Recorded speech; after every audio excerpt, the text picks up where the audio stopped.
Hi there, Dr. Gary here on the road. We sell dental practices nationwide. Today's topic is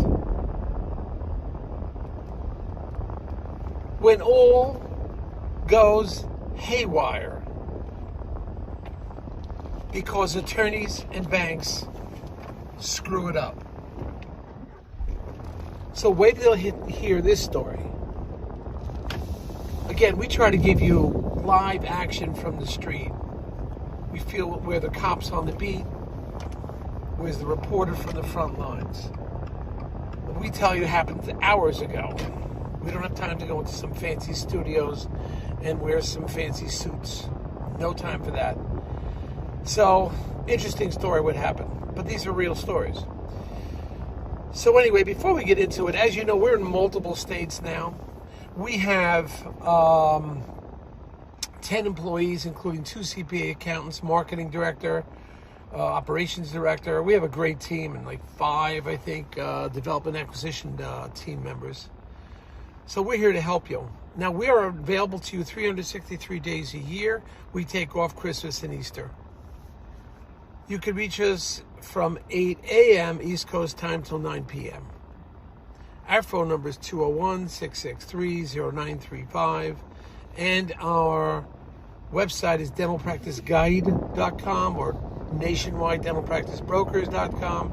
Just give us a ring if you want to sell your practice, buy a practice, you want to get an appraisal, buyer's representative, seller's representative. We're here to help you. We've been doing this for 13 years. I was a dentist for 25.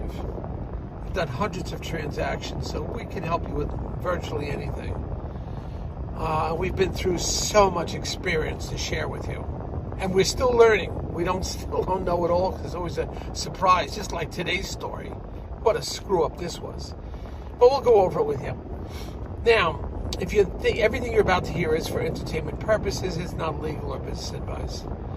If you're thinking about selling to one of the big DSOs, they're going through some changes, consolidations, etc. So call us. We can get you. We can get your practice sold. A lot of them are looking for 1.5 million and above, multi-operatory 6 or more. Occasionally, we come across some of them that are looking for $1 million and up practices. Not as much anymore. And but we could guide you. Now, they will often pay our commission, so there's no commission to the seller. Based on certain criteria, there will be no commission. And if you work with myself and my team, and remember, I was a dentist for 25 years. I have a lot of experience doing this for 13 years of dental practice brokerage.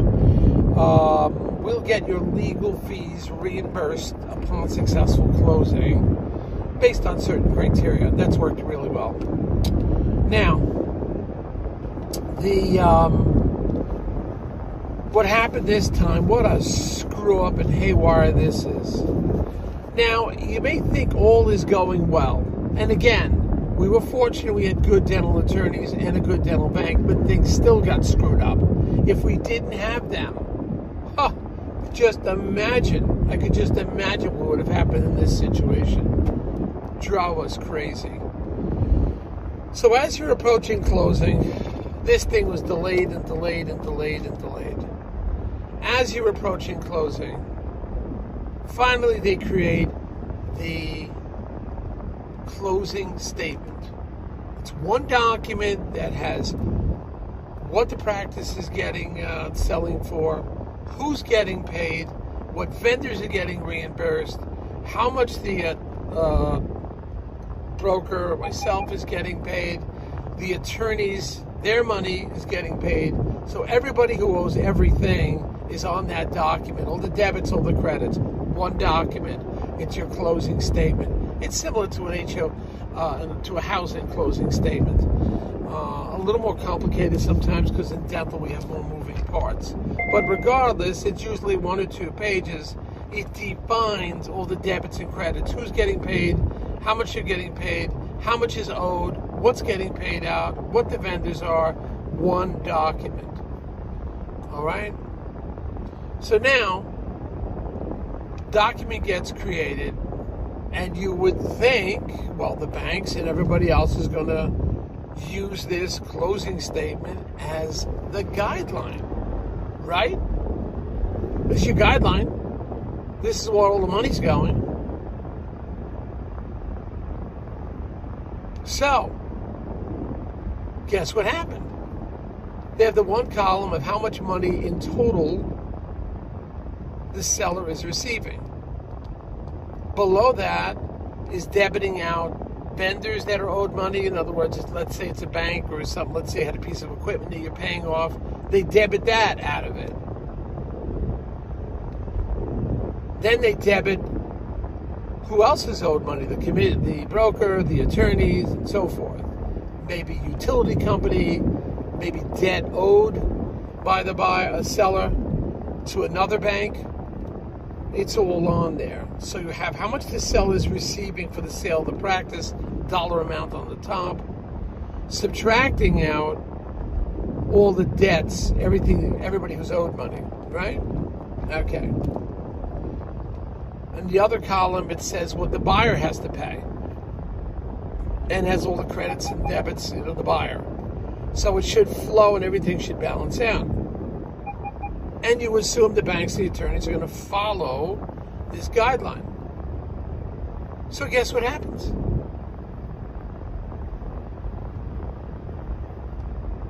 I still can't believe this.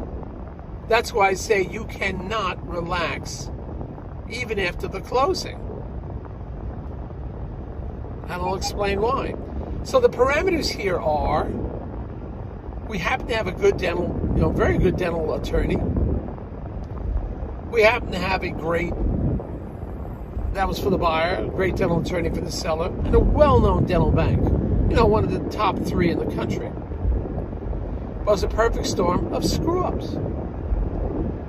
So what happens is,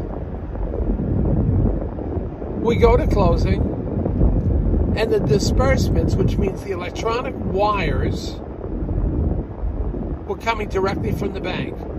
Sometimes the wire goes out a day before into the attorney's trust account. The attorney then pays everybody, debits and credits and all that, out of his trust account at the closing. Other times, the bank cuts all the checks or wires all the funds. So let's say that the seller was to receive $550,000 on the top line. And then subtracted out was the broker's commission, the vendors, the banks that are owed money from the seller. That's all taken out. So the top line is the same, $550,000. And then all the debits come out and money is dispersed out to the other people. So the seller winds up with less dollars, obviously, than the sale price.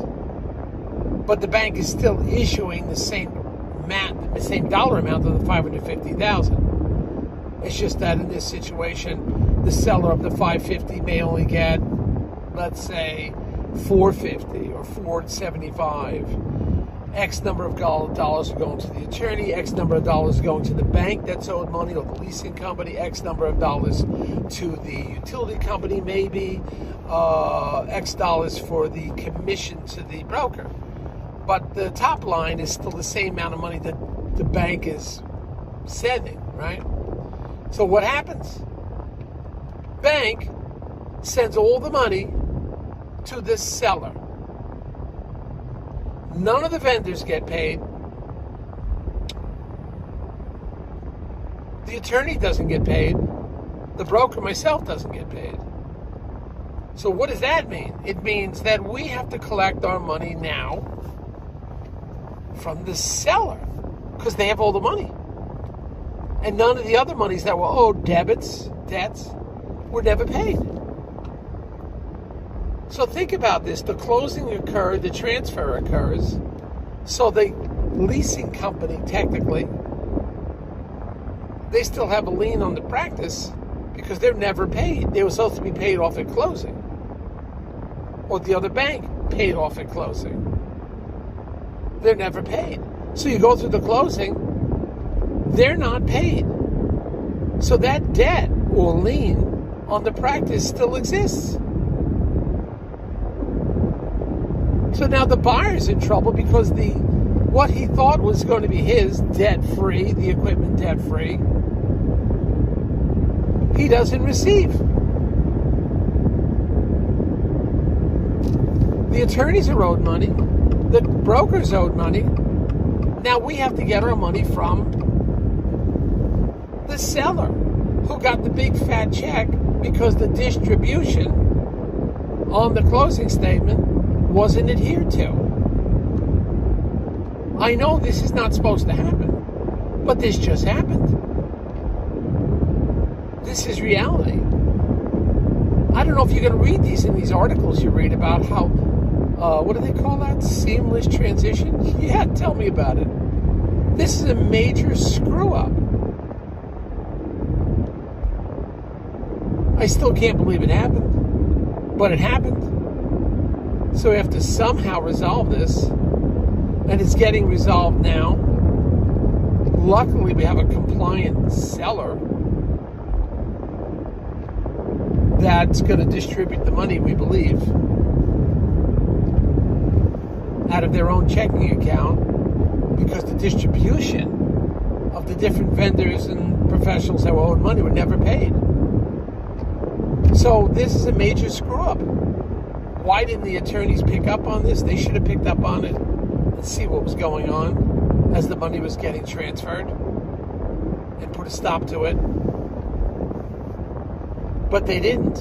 And these are two good attorneys. If these were not dental attorneys, we would really have a nightmare.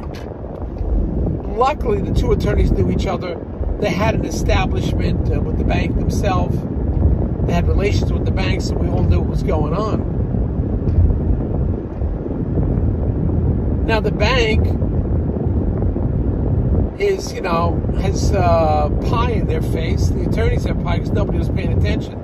They didn't pay attention to the closing statement. This rarely happens in 13 years, but it happened. And it was one of those situations where whoever was sending the wires just wanted to get done for the day and get out of there and get the deal finished. So they screwed up. I can't believe how they screwed up. But this actually happened. So now we're trying to unravel it. Fortunately, I think it's going to work out all right. But here's problems that happen just when you think everything's okay. Then if you were one of the people that was supposed to be reimbursed at the closing to pay off a debt, you weren't reimbursed. And you as a buyer, the lender wasn't paid off. So that equipment that you think you own, you don't own. You don't really have title to. Because the vendor wasn't paid the money they were owed. That is, their lien wasn't paid off. It's a nightmare. It happens. So you have to watch everything. I was watching everything as careful as possible. I saw the closing statement after it left my hands. I couldn't really do anything. I'm just waiting for everything. And then that's when I heard that the wires have already been sent out. I said, well, I didn't get paid. That doesn't make sense. What do you mean the wires are sent out? I should have the wires same day, at worst the next day. But electronic wire, it's usually same day. You should get it. If it's a little later in the day, the Federal Reserve is busy, yeah, you may get it the next day. But within, 24 to 48 hours, that's it. That's when everything hit the fan. These things happen. Pay attention. We try to give you what's cutting edge stuff. I don't know if you hear this anywhere else. I don't know if they'll tell you about it, but it happens. And we want to give you cutting edge information. What's happening on the street, and this happened. You got to be aware. Anyway, thank you for listening. Hit the button if you want to subscribe. And here we're putting new videos on every week. I think we're close to 350 already. So listen, and hopefully you learned something. And we thank you for listening. Thanks, bye.